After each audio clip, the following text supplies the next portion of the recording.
السلام علیکم ورحمۃ اللہ وبرکاتہ۔ محترم ناظرین، آپ علیہ الصلاۃ والسلام نے عقل مند شخص کی دو نشانیاں بتلائی ہیں۔ ایک انصاری صحابی نے آپ علیہ الصلاۃ والسلام سے پوچھا، یا رسول اللہ، سب سے بڑا عقل مند شخص کون ہے؟ تو آپ علیہ الصلاۃ والسلام نے ارشاد فرمایا، اکثرهم للموت ذکرا واحسنهم لما بعدہ استعدادا اولئک الاکیاس، کہ لوگوں میں سب سے بڑا عقل مند شخص وہ ہے جو زیادہ سے زیادہ اپنی موت کو یاد کرے اور اچھی طریقے سے آخرت کی تیاری کرے۔ یہ سب سے بڑا عقل مند انسان ہے۔ آج ہم میں سے ہر شخص کو اپنے گریبان میں جھانک کر دیکھنے کی ضرورت ہے کہ ہم میں سے کس شخص کے اندر یہ دو خوبیاں ہیں اور کس کے اندر یہ دو خوبیاں نہیں ہیں۔ اگر ہم زیادہ سے زیادہ اپنی موت کو یاد کرتے ہیں اور زیادہ سے زیادہ اپنی آخرت کی تیاری کرتے ہیں تو شریعت کی روشنی میں ہم عقل مند ہیں، اور اگر ہمارے اندر یہ دو خوبیاں نہیں ہیں تو ہم بڑے بے وقوف ہیں۔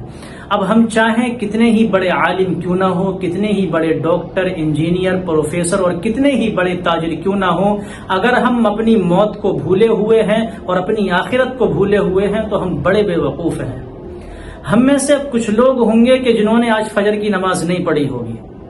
ہم میں سے جس نے فجر کی نماز پڑھی ہے وہ عقل مند ہے کیونکہ اس نے آخرت کی تیاری کی ہے، اور جس نے فجر کی نماز چھوڑ دی وہ بے وقوف ہے کیونکہ وہ اپنی آخرت کو بھولے ہوئے ہے۔ اگر ہم نے فجر کی نماز نہیں پڑھی اور دن کے 10 یا 11 بجے ہمارا انتقال ہو جائے تو ہم نافرمان اور مجرم بن کر مریں گے۔